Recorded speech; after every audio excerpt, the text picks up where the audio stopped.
शिंदे आणि शुभांगीताई पडवळ यांना विनंती करतो आणि सूरजजी चव्हाण यांचा सत्कार या ठिकाणी संपन्न होते। युवक अध्यक्ष अंकित जाधव यांना विनंती। सगळ्यांचे लाडके नेते आणि गेले 7 टर्म आपण ज्यांना महाराष्ट्राच्या विधानसभेमध्ये मोठ्या ताकदीनं निवडून दिलं त्या मंत्रिमंडळातील आमचे सहकारी आपले लोकप्रिय नेते दिलीपराव वळसे पाटील, खासदार सुनीलजी तटकरे, रुपाली चाकणकर, शिवाजीराव आढळराव पाटील, पोपटराव गावडे, सूरज चव्हाण, सुरेश घुले, लतीफ तांबोळी, देवेंद्र शाह शेठ, विष्णू हिंगे, विवेक वळसे पाटील, मानसिंग पाचुनकर, बाळासाहेब बेंडे, प्रकाश पवार, केशरताई पवार, शुभांगीताई पडवळ, सुषमाताई शिंदे, सविताताई पराड, विश्वासराव कोहकडे, सविताताई बगाटे, अजय आवटे, सचिन घोटकुले, सुनील बानकेले, प्रकाश घोलप, रुपालीताई जगदाळे, अरुणाताई थोरात,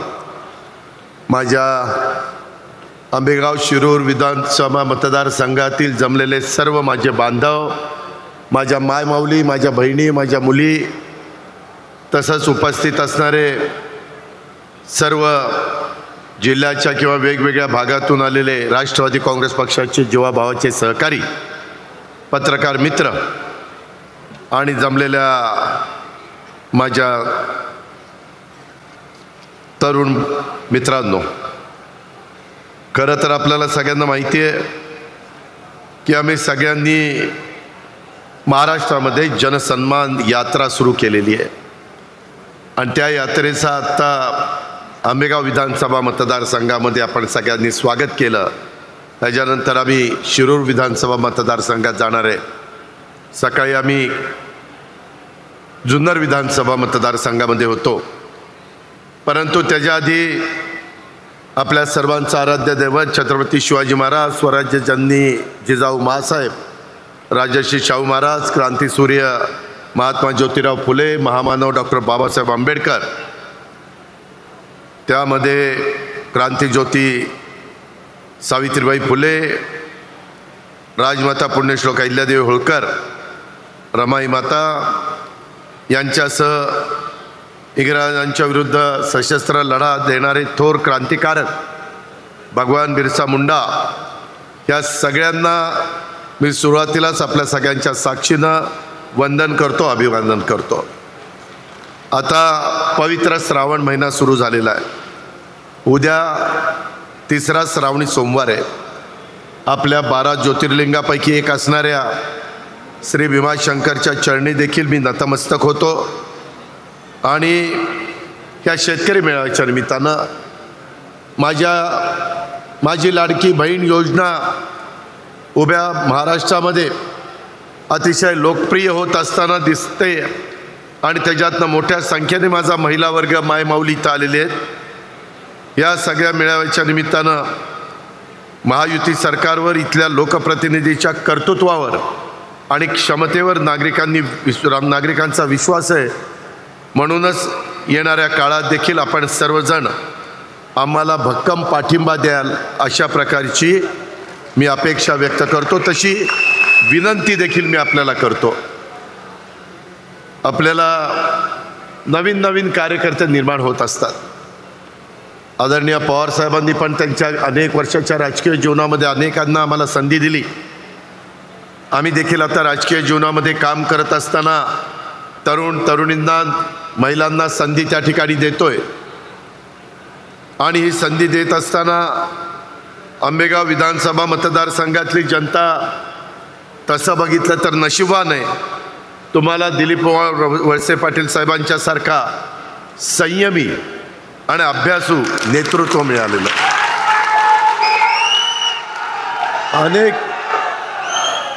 अनेक तालुक्याला नेतृत्व मिळतं, परंतु ते संयमी किंवा अभ्यासू असतंच असं काही नाही। परंतु त्या बाबतीमध्ये तुम्ही नशीबवान। गेल्या अनेक वर्षापासून राज्याच्या मंत्रिमंडळामध्ये विविध खात्यांची जबाबदारी त्यांनी यशस्वीपणे पार पाडलेली तुम्ही बघताय, मी बघतोय, महाराष्ट्र बघतोय। आणि अनेक वर्षापासून आम्ही देखील एकत्रपणे विधिमंडळात आणि मंत्रिमंडळातले सहकारी म्हणून काम करतोय। एक चांगला सहकारी, एक उत्कृष्ट प्रशासक, त्यामध्ये सगळा महाराष्ट्र आम्ही सगळेजण त्यांच्याकडे आदराने बघत असतो. आज देखील महायुतीचं सरकार आहे. मुख्यमंत्री एकनाथरावजी शिंदे, उपमुख्यमंत्री देवेंद्रजी आणि मी, आम्ही दोघं तिथं असतो. मंत्रिमंडळाची बैठक चालू असताना एखादा महत्त्वाचा विषय आला आणि त्या विषयाच्या संदर्भामध्ये दिलीप वळसे पाटील साहेबांनी सांगितलं, CM साहेब मला माझं मत व्यक्त करायचं, तर तिथं पिन ड्रॉप सायलेन्स होतो आणि अतिशय राज्याच्या भल्याचं, समाजाच्या फायद्याचं आणि सर्वसामान्य माणूस केंद्रबिंदू मानून, माझी महिला भगिनी केंद्रबिंदू मानून ते त्यांचं मत त्या ठिकाणी व्यक्त करत असतात. आंबेगाव विधानसभा मतदारसंघाचा कायापालट करण्याचं काम गेले 34 वर्ष हे दिलीपराव वळसे पाटील साहेब करतायत. भीमाशंकर सहकारी साखर कारखान्याच्या माध्यमातून आंबेगाव तालुक्याला आर्थिक क्रांती आणण्याचं काम त्यांनी केलं.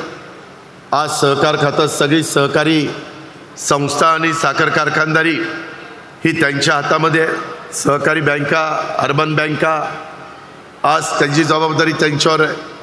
आणि हे सगळं करत असताना त्यांनी इथला आदिवासी भाग असू द्यात, डोंगरी भाग असू द्यात, इथले कोल्हापूर टाईप बंधारे असू द्यात, काही कामं राहिलीत ते पण सतत चाललं आहे की अजित पवार उद्याच्या 5 वर्षाच्या करता ही सगळी कामं आपल्याला पूर्णत्वाला न्यायची. त्याच्यामध्ये कलमोडी सुधारित प्रशासकीय मान्यता झाल्यानंतर सातगाव पठार परिसरातील गावातील शेतकऱ्यांच्यासाठी पाणी उपलब्ध करणं, उपसा सिंचन योजना, माळसाकांद, कळमजाई, बोरघर, फुलवडे कार्यान्वित करणं, त्यांच्या येणाऱ्या शिरूर तालुक्यातील केंदूर, पाबळ परिसरात 12 गावांना शेतीसाठी पाणी उपलब्ध करणं, डिंबे डाव्या कालव्याचं अस्थिरीकरण करून त्याची वहन क्षमता वाढवणं, त्याच्यामध्ये माणिकडोहमध्ये बोगदा डिंबे माणिकडोहचा, त्याबद्दल माझ्या जुन्नर आणि आंबेगाव तालुक्याच्या फायद्याचं जे असेल ते करण्याच्या करता स्वतः दिलीपराव वळसे पाटील प्रयत्न करतात. आपण काळजी करू नका. आम्ही सगळेजण त्यांच्या पाठीशी त्या कामाच्या संदर्भामध्ये उभे असतो.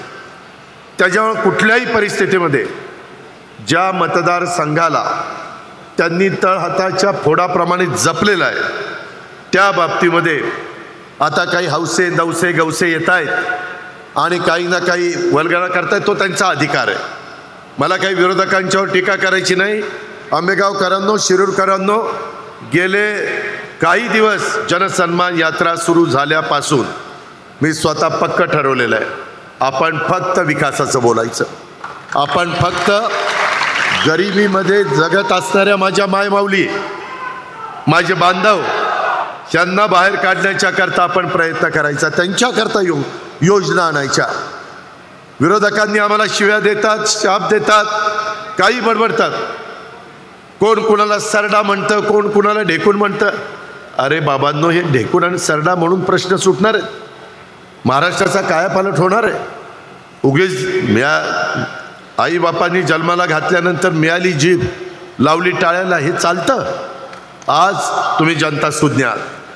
त्याच्यामुळं एकंदरीतच दिलीप वळसे पाटील साहेबांच्या कार्यकाळामध्ये बाजार समिती असेल, खरेदी विक्री संघ असेल, दूध संघ असेल, शरद बँक असेल, इथल्या संस्था यशोशिखरावर पोचलेल्या आहेत. आणि ह्या सहकारी संस्थांच्या माध्यमातून इथल्या माझ्या शेतकऱ्यांच्या जीवनात, जनतेच्या जीवनात एक आर्थिक क्रांती घडून आणलेली आहे.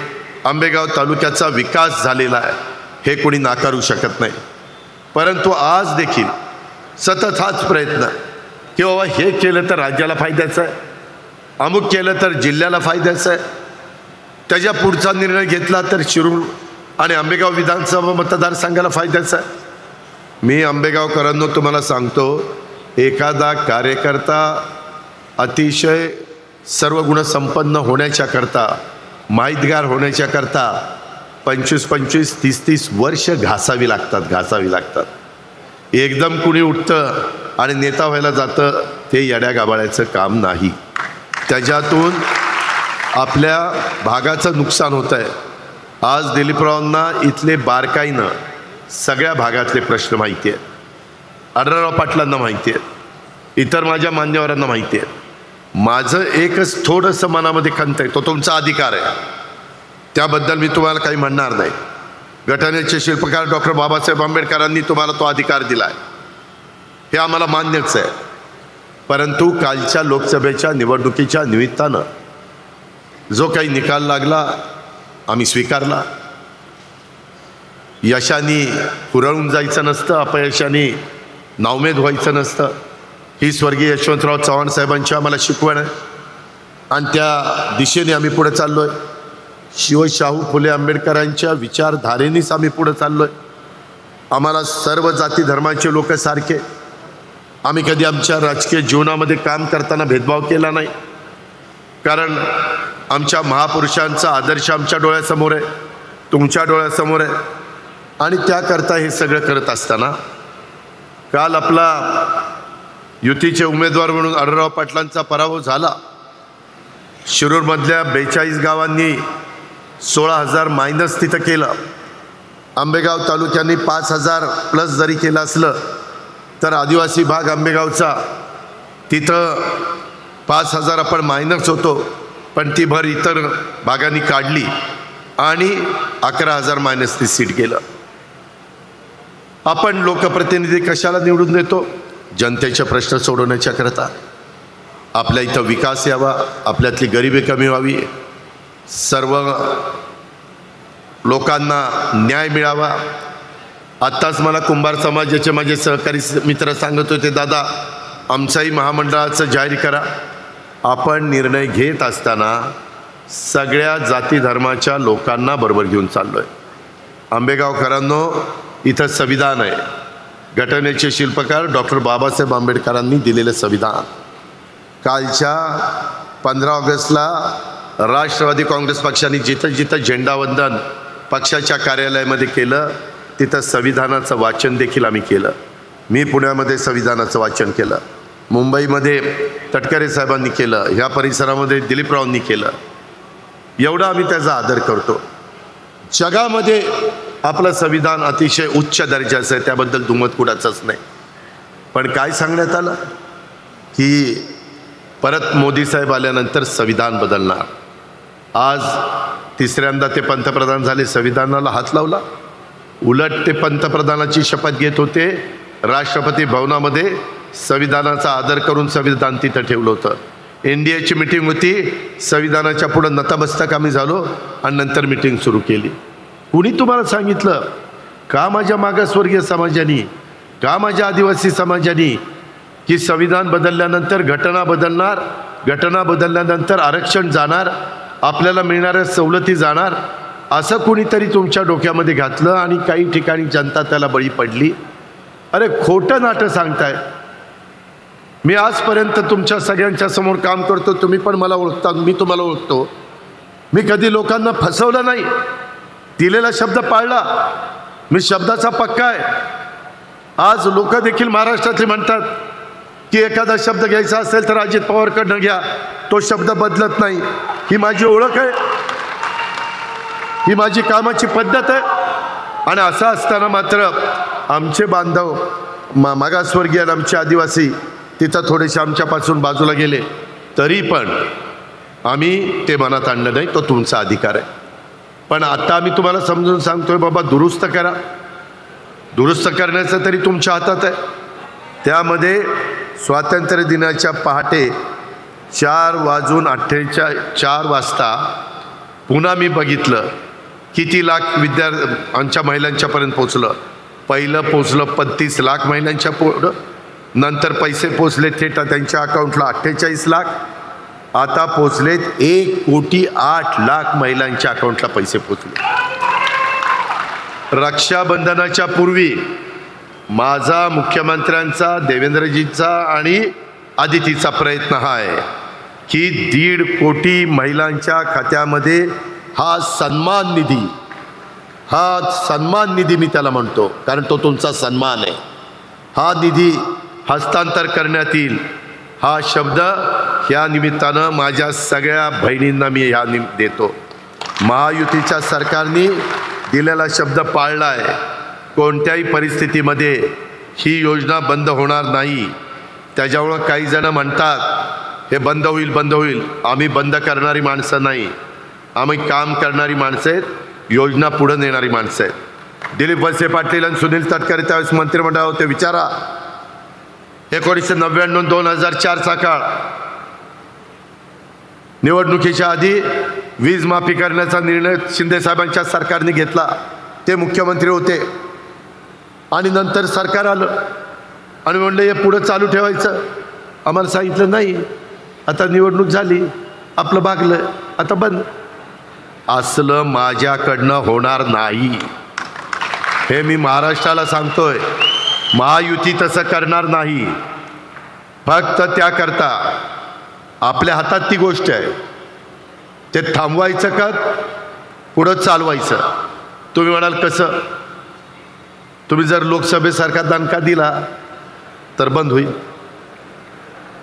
आणि तुम्ही जर घड्याळाला आहे ना, घड्याळ इथं आहे, घड्याळाला, धनुष्यबाणाला, कमळाला वेगवेगळ्या ठिकाणी वेगवेगळे उमेदवार आमचे, तिथं जर पाठिंबा दिला तर योजना चालू.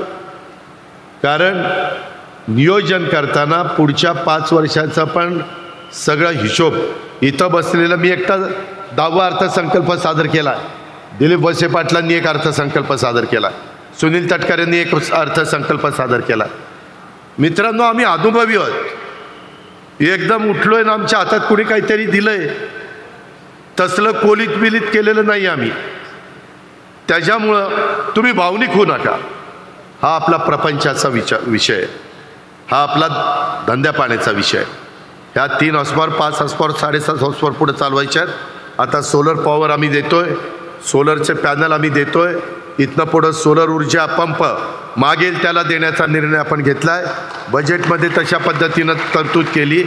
साधारण महिलांच्या करता एक वर्षाला 46,000 कोटी आम्ही देणार आहे. आमच्या शेतीपंप धारकांना 44 लाख शेतकरी आहेत, त्यांना 15,000 कोटी त्यांचे पैसे आम्ही अकाउंटला महावितरणला टाकणार आहे.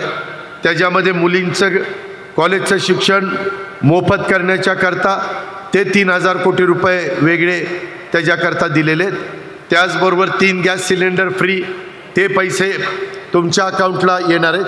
आणि ह्यामध्ये एक केलं आहे बांधवांनो, कुणाच्या हातात पैसा नाही, डायरेक्ट आधार कार्डची लिंकअप आणि त्याच्या अकाउंटलाच मध्ये कुणीतरी घेतलेत आणि मग देताना 1,500तलं 5-10% कमिशन काढून घेतले. तसलं ठेवलंच नाही, एकदम पारदर्शक.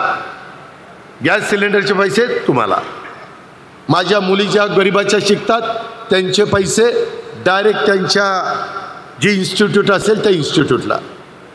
शेतकऱ्यांना आता तुम्हाला फॉर्म भरून द्यायचा आहे शेतीपंपाचा, की माझं नाव अमुक अमुक, गट नंबर अमुक अमुक, त्याच्यामध्ये गावाचं नाव अमुक, विहीर बागायत, कॅनॉल बागायत, त्याच्यामध्ये नदी बागायत किंवा बोर बागायत किंवा डॅम बागायत, ते सगळं तिथं द्यायचं आहे.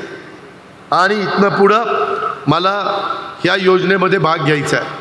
काय असं सांगितलं की लोकांना त्याची किंमतच राहत नाही. फॉर्म भरून घेतलं तर तो फॉर्म आमच्याकडे येईल, मग त्याला वाटेल की आपण फॉर्म दिला आणि मग आपल्याला झालं असं आहे ते.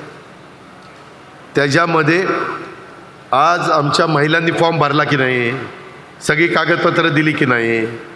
आज 1.5 कोटीपर्यंत संख्या चालली. 1.5 कोटी कशाला म्हणतात? अंगावर घालायचा कोट नाही, 1 और 7 पूज्य ती 1 कोट, ह्याच्यात कुणालाच येणार नाही. फक्त देवेंद्र शेठ शहालाई काय तेव्हा तसे हसले, लगे हसले, पटलं यांना. त्यामध्ये अर्थात त्यांनी त्यांच्या कर्तृत्वातनं निर्माण केलंय, आपल्याला कुणी अडवलंय, पण आपलं कर्तृत्व इकडंच चाललंय. मित्रांनो, यामध्ये अशा पद्धतीनं आपण सगळे पैसे डायरेक्ट अकाउंटला देतो. आम्ही दुधाचे पैसे, आज माझा दूध उत्पादक शेतकऱ्यांनी हात वर करा रे, दूध घालणारे अरे पठे करा हात खाली. त्यांच्याकरता दुधाचा दर पडल्यानंतर त्यांना परवडे ना. माझ्याकडे पण डेअरी आहे, म्हशीच्या दुधाला नाही, गाईच्या दुधाला 5 रुपये लिटरला आम्ही जास्तीचा अनुदान देतोय. का माझ्या दूध उत्पादक शेतकऱ्याला परवडलं पाहिजे. पेंड्याचा भाव वाढला आहे, वेगवेगळ्या पद्धतीने दुष्काळ आला की हिरवा चाऱ्याचा त्रास होतो आहे, कडबाचा भाव वाढला आहे, बाकीच्या वेगवेगळ्या पद्धतीनं त्यांना अधिक खर्च येतो. ह्याकरता आम्ही बसलो आहे तिथं. आम्ही तिथं गोट्या खेळायला नाही बसलो आहे, ही कामं खेळायला. नाहीतर तुम्हाला वाटत असेल इकडं डाव चाललेला असेल, दिलीप वळसे पाटील आणि अजित पवार दोघांच्या मध्ये गल्ली काढायची, गिर डोकी. असलं नाही. या बाकीच्यांना विरोधकांना उद्योग नाही, ते काही बोलतायत, काही करतायत, खोटं नाटं सांगतायत, वाटेल तशा प्रकारचे आरोप करतायत. मी तुम्हाला एक सांगतो, मागच्या वेळेस काही गोष्टी चुकल्या, कबूल केली आहे. आत्ता सकाळी जुन्नरच्या बाजारामध्ये मी अतुल बेनके आणि सुनील तटकरे गेलो होतो. कांद्याला आता बरा भाव आहे, हाय ना, आहे. टोमॅटोला बरा भाव आहे, हाय ना, आहे. आता त्यांना सांगितले अजिबात निर्यात बंदी करायची नाही, निर्यात बंदी नाही. आता हे कसं आम्ही करणार? केंद्रात सरकार आपलं आहे म्हणून आम्ही करणार. आता तुमच्या खासदाराला सांगितलं ती काय म्हण, अरे माझं तिथं कुणी ऐकतच नाही. मग तिथंच जर शिवाजीराव आढळराव पाटील असते तर तसं म्हणले असते का? आणि बिनकामाचं माझ्या DPDCचं काढतात. DPDCला अजित पवार काही बोलून देत नाही. अरे अजित पवार इतके वर्ष तिथं पालकमंत्री आहे, सगळ्यांना बोलून दिलं. अजित पवार आता ही लाईन धरली की अजित पवार वाईट झाला. माग अजित पवार सारखा माणूस नाही राव, लय कर्तृत्वात. हे असले धंदे करणारे ना कुठंतरी थांबले पाहिजेत. मी तुम्हाला सांगतो, मी एखाद्या वेळेस एखादा शब्द कडक बोलीन, परंतु माझ्या मनात खोट नसते. मी अतिशय स्वच्छ मनाचा आहे. मी वेळ मारून देणारा कार्यकर्ता नाही. त्याच्यामुळं माझी तुम्हाला विनंती आहे की आता केंद्रामध्ये तिसऱ्यांदा मोदी साहेबांचं सरकार आहे. आम्ही त्यांना सांगितलं की ह्या गोष्टीमध्ये लोकांना भीती वाटते. आम्ही कायदा सुव्यवस्था चांगले ठेवण्याचं काम करतो आहे. आम्ही कुठं अन्याय झाला तर तिथं धावून जातो, तिथं नुकसान झालं तर नुकसान भरून देतो. आम्ही वाऱ्यावर सोडत नाही. आज माझ्या आया बहिणी, माय माऊली एवढ्या प्रचंड संख्येने आज प्रतिसाद देत आहेत. एवढ्या प्रचंड संख्येने मी इतके वर्ष राजकीय जीवनामध्ये काम करतोय, परंतु माझ्या खूप सभा झाल्या, पण एवढ्या प्रचंड संख्येने महिला मी याच वेळेस पाहतोय. का तर त्यांनाही भावाच्या नात्याने आमच्यावर विश्वास बसलाय. मुख्यमंत्र्यांवर बसलाय, माझ्यावर बसलाय, दुसऱ्या उपमुख्यमंत्र्यावर बसलाय. या पद्धतीनं आपण पुढं काही जण चेष्टा करतात, काय दिलं तर 1,500. अरे गोरगरिबाला 1,500ची किंमत माहिती रे. मोठ्यांच्या पोटी जन्माला आलेला तुम्हाला काय माहिती आहे? तुम्ही सोन्याचा चमचा घेऊन तोंडात जन्माला आलाय. गरिबाला त्याची किंमत माहिती आहे. जसं आपण ग्रामीण भागामध्ये काम करताना ज्याचं जळतं त्याला कळतं, बाकीच्यांना काय अशीच ना. आणि तुम्हालाही माहिती आहे सगळी सोंग करतायत, येतात, पैशाचं सोंग नाही करतायत. आणि त्या पद्धतीनं आणि हा पैसा माझ्या माय माऊलीन माझ्या मुली आणि बहिणींच्या हातात गेला तो शेवटी मार्केटमध्येच येणार आहे, कुठल्या तरी दुकानामध्येच येणार आहे ना. गावच्या दुकानात येईल, तालुक्याच्या दुकानात येईल, मनसरच्या बाजारपेठेमध्ये येईल, कुठं पुण्याच्या बाजारपेठेत जाईल, मुंबईच्या बाजारपेठेत जाईल. माझी महिला, माझी माय माऊली तिच्याकरताच तो खर्च करणार आहे. आणि तो तिच्याकरता तिनं खर्च करावा हीच आमची अपेक्षा आहे. अर्थात तो तिचा अधिकार आहे, पण आमची अपेक्षा. या पद्धतीनं आपण पुढं चाललेलो आहे. आज मोठ्या प्रमाणावर आम्हाला काम करत असताना राष्ट्रवादी काँग्रेस पक्ष यापुढील काळात पण मी आपल्याला सगळ्यांना सांगतो, सर्व जाती, धर्म, पंथ, प्रांत, भाषांच्या नागरिकांना सोबत घेऊन विकासाच्या वाटेवर आम्ही चालत राहणार आहे. मला विचारतात जनसन्मान यात्रा कशा करता? आम्ही जनसेवक आहोत. यांचा सन्मान करण्याच्या करता जनसन्मान यात्रा. त्याच्यात आम्हाला निवेदन येतात. आत्ताही प्रदीप मला विचारत होता, दादा काहींना निवेदन द्यायची, काहींना दिली. जेवढं शक्य असेल तेवढं करणं आमचं काम आहे. आणि त्याच्यातून या यात्रेच्या निमित्तानं आम्ही काय योजना आणल्या त्या योजना पण माहिती पाहिजे. आम्ही कशा करता त्या आणल्या. आम्ही प्रशिक्षणार्थीकरता वेतन देतोय. मुलं मुली शिकल्यानंतर 12वी डिप्लोमा आणि डिग्री घेतल्यानंतर काय करायचं कळत नाही, म्हणून आम्ही त्यांच्याकरता प्रशिक्षण सुरू केलं आहे. 12वी वाल्याला आम्ही 6,000 रुपये देतो, तू शिक, तुला मानधन आम्ही देतो, वेतन आम्ही देतो. डिप्लोमावाल्याला 8,000 महिना आणि ग्रॅज्युएटवाल्याला 10,000 रुपये महिना. 6 महिने 8 महिने 9 महिने त्यांनी त्या ठिकाणी हे करावं, काय प्रशिक्षण घ्यावं. प्रशिक्षण घेतल्यावर त्याला स्वतःच्या पायावर तरी उभं राहता येईल किंवा नोकरी करता येईल. आम्ही त्याला सर्टिफिकेट देणार आहे सरकारचं, ह्यानं ह्या कोर्सचं 6 महिन्याचं प्रशिक्षण घेतलं आहे. या पद्धतीनं त्या तरुणांना पण बेरोजगारी कमी करण्याच्या करता ही योजना आणलेली आहे. अनेक कारखान्यांची गुंतवणूक आपल्या भारतात, आपल्या महाराष्ट्रात कशी होईल हा प्रयत्न आहे. JSWचे 40,000 कोटीचे 2 कारखान्याचे करार केले. किर्लोस्कर आणि टोयोटा किर्लोस्कर त्या कारखान्याचा करार केला आहे. संभाजीनगरला तो कारखाना येतोय. ऊसाचे दर आम्ही चांगले देतोय. बघा, तुमच्याही भीमाशंकर कारखान्याने चांगला भाव दिला, बाकीच्यांनी काय भाव दिला? घोडगंगेचा भावच नाही, बंद. अरे तुम्हाला कारखाना चालवता येत नाही आणि तुम्ही सांगता दादानी बंद पाडला, दादानी बंद पाडला. कसा दादानी बंद पाडला रे? तुझा व्यंकटेश कृपा चालतो, ती बंद पडत नाही, ही बरं बंद पडतो रे. सांगा ना, जर मला वाईटात शिरायचं असतं तर व्यंकटेश कृपा पण बंद पाडला असता, पण मी तसला नाही आहे. मी मदत करणारा कार्यकर्ता. अरे माझ्या सोमेश्वर सहकारी साखर कारखान्याने काल भाव दिला 3,550 रुपये. आपलं काम बोलतं काम.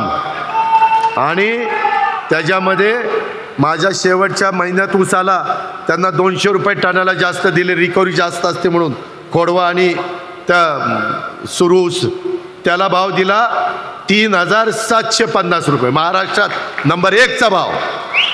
आपलं कामच 1 नंबर आहे. फक्त तुम्ही पाठीशी उभं राहा. लोकसभेसारखा दणका नका रे देऊ नका देऊ. लय वांगाळ वाटतं. एवढं काम करून बेंबीच्या देठापासून ओढतोय, सांगतोय, घाम येतोय, तरी राव सांगतोय, पटवून देतोय. समोरच्यांनी काय दिलं? देवळात वाजवायची घंटा दिली का काय? मला तर काही कळतच नाही. अर्थात तुम्ही मतदार राजा आहे. पुन्हा म्हणतील अजित पवारनी आंबेगावला जाऊन दम दिला, दम दिला. दम नाही दिला, विनंती करतोय हात जोडून. त्याच्यामध्ये आता इथून पुढे शेतकरी पण मला म्हणतात दादा आमच्याकडे बिबटे झालेत, आमच्याकडे दादा रात्री विंचू, काटे, साप अडचण येते. घरचे कारभारीण म्हणते कशाला रात्री जात आहे, परंतु रात्री वीज येते 3 दिवस आणि रात्री दिवसा येते 3 दिवस. आता आम्ही ठरवलंय ही वीज माफी तुम्हाला केली, वीज माफी केली. आता इथनं पुढं 6 ते 8 महिन्यात आम्ही तुम्हाला दिवसा वीज देणार. आमचा सूर्य उगवला तुमची मोटर चालू, सूर्य मावळला बटन बंद करून घरी जायचं, बायका पोरात गप्पा मारत बसायचं. बिबट्या नाही, फिबट्या नाही. पण तुम्ही म्हणाल कसं काय, मग इतके दिवस काय झोपा काढल्यास का तू म्हणते, म्हणजे तुम्ही मला म्हणाल. तसं नाही. आता नवी टेक्नॉलॉजी आली. सोलर पॅनल असतात, ते उन्हात तापले की मोटर सुरू होती. आता ढगाळ वातावरण आहे, माझ्याकडं पण मोटर आहे. मी ती ढगाळ वातावरणात माझी 500 मोटार 3चं पाणी मारती आणि 300 मोटार 2चं पाणी मारती. परंतु पावसाळ्यात सहसा आपल्याला पाणी लागतच नाही आणि काही खर्च नाही, काही नाही. आता नवीन पॅनल, आता गोडाऊन असतात ना, ही गोडाऊन नाही पण अशी गोडाऊन असतात. आता साखर कारखान्यावर पण तुमच्या आमदार साहेबांना विचारा, तिथल्या वर गोडाऊनवर पॅनल टाकायला आम्ही परवानगी दिलेली आहे. आणि 9,000 मेगावॉट वीज सोलरवर करायला आम्ही टेंडर काढून काम सुरू केलं आहे. 30% अनुदान केंद्र सरकार देणार. त्याच्यातून आम्हाला एवढी वीज उपलब्ध होणार आहे ती आम्ही शेतकऱ्यांना देणार आहे.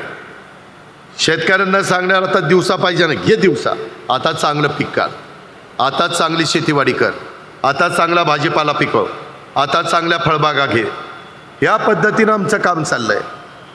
तुम्ही काळजी करू नका. आम्ही कामाची माणसं आहोत. ती आम्हाला शिव्या देतात, ती बिनकामाची आहे, त्याच्यामुळे ती शिव्या देत बसली. भावनिक होऊ नका. नाहीतर आता तुम्ही आम्हाला दिलीपरावांना कधीतरी संधी दिली पाहिजे. आमचं फार पांढरं झालं, आता मी काळं करतो म्हणून काळं दिसतंय, पण फार पांढरं झालं. आता किती दिवस दम तरी किती दिवस धरायचं. बरं तिथं पण काय राहिलं नाही, फार गेलं. मग जुने फोटो बघतो, आयला किती चांगलं होते केस आपले. कालच आता जुन्नरला मला दाखवलं, दादा 90चे पांढरं गे इथं बसलं का पांढरं नाही गेला. कालच त्याने मला फोटो दाखवले. गमतीचा भाग जाऊ द्या, आपण एका परिवारातलं. महाराष्ट्र आपला परिवार आहे, त्याच्यानंतर पुणे जिल्हा आपला परिवार आहे. आम्ही पुणे जिल्ह्यातल्या सगळ्या संस्था चांगल्या चालवतो. PDCC बँक आज राज्यात नंबर 1ची बँक आहे का नाही आहे. ती आम्ही बारकाईनं दिलीपराव लक्ष देतात म्हणून. आपले सगळे कारखाने आपल्या ताब्यातले चांगले आहेत की नाही आहे. आपल्या बँका चांगल्या आहेत का नाही तुम्ही बघा. तुमची बँक बघा, माझी बारामतीची बँक बघा. आपलं काम चोख आहे. हे समोरचे निव्वळ दिशाभूल करणारे आहेत. म्हणून आमची तुम्हाला सगळ्यांना विनंती आहे की आता दिलीपरावांनी सांगितलेलं आहे, आता इथं प्रांताध्यक्ष बसलेत राष्ट्रवादीचे, ते कुणाकुणाला तिकीट देणारे आम्हालाच माहीत नाही. त्यांच्याकडं अर्ज आल्यावर ते बघतील. हा आंबेगावमध्ये किती अर्ज आले? 4 आलेत का? मग ते मुलाखती घेणार आमच्या. कोण? सुनील तटकरे. आणि मग ठरवणार कुणाला तिकीट द्यायचं. अरे खरंच आहे, ते प्रांताध्यक्ष आहे. लोकसभेचं तिकीट माझ्या हातात आहे, मी राष्ट्रीय अध्यक्ष आहे. गमतीचा भाग जाऊ द्या. परंतु सांगायचं तात्पर्य की आया बहिणींनो, माय माऊलींनो, आमच्या बांधवांनो, आपण तरुणींनी सगळ्यांनी एकोप्यानी अतिशय चांगली अशा प्रकारचे कर्तृत्ववान माणसं सारखी त्या ठिकाणी आपल्याकडे येत नाही. आपलं नशीब समजा. आणि दिलीप वळसे पाटील साहेबांनी त्यांची भूमिका इथं व्यक्त केलेलीच आहे. महायुतीच्या निमित्तानं ती जागा राष्ट्रवादी काँग्रेस पक्षालाच मिळणार आहे, त्याबद्दल कोणाला दुमत असायचं कारण नाही. परंतु आता असा काही चमत्कार करा की आंबेगाव शिरूर विधानसभा मतदारसंघाचा पोपटराव, त्यामध्ये तुम्ही सगळ्यांनी मिळून, प्रकाश तू असशील, नाहीतर सगळेच आमचे सहकारी असतील, त्याच्यामध्ये सगळ्यांना माझी सूचना आहे, मानसिंग तुला पण सगळे, की राज्यात नंबर 1च्या मताधिक्याने हे सीट निवडून आलं पाहिजे. राज्यात नंबर 1च्या. आता एवढं भरभरून त्यांनी तुम्हाला दिलं, काय त्यांची अपेक्षा आहे बाकी? त्यांना तुम्ही पण भरभरून दिलं आहे. पण आज आपलं आणखीन राहिले. तुम्ही मगाशी म्हटला ते पाण्याचं, ते मगाशी मी पाण्याचं चासकामांचं लाईनिंग आणि बाकीचे सगळे पाण्याचे प्रश्न, ते डिंब्याच्याही संदर्भात आपल्याकडं थोडीशी अडचण आहे. आंबेगाव जुन्नर शिरूर तालुक्यातील 65 कोल्हापूर टाईप बंधारेचे कोकणी प्रकल्पात समावेश करणं, कोकणी प्रकल्पात सुपरवा देणं, चासकामांचं लाईनिंग करणं, कलमोडीचं सातगाव पठार परिसरात गावातील पाणी आणणं, हे सगळी कामं आपल्याला करायची आहेत. आम्ही त्याच्यामध्ये अतिशय सगळे अभ्यास केलेला आहे, सगळ्या गोष्टी केलेल्या आहेत. आता उद्याच्या काळामध्ये हा तालुका कुठल्याही विकासाच्या बाबतीमध्ये मागं राहणारा तालुका नसणार आहे. त्याकरता उद्या राष्ट्रवादी काँग्रेस पक्षाच्या घड्याळाचं चिन्ह घेऊन जो महायुतीचा उमेदवार उभा राहील त्याला नंबर 1च्या मताने निवडून द्या, एवढीच आग्रहाची, नम्रतेची, कळकळीची विनंती करतो आणि आपल्या सगळ्यांची रजा घेतो. जय हिंद, जय महाराष्ट्र. धन्यवाद दादा. यानंतर एक सन्मान या ठिकाणी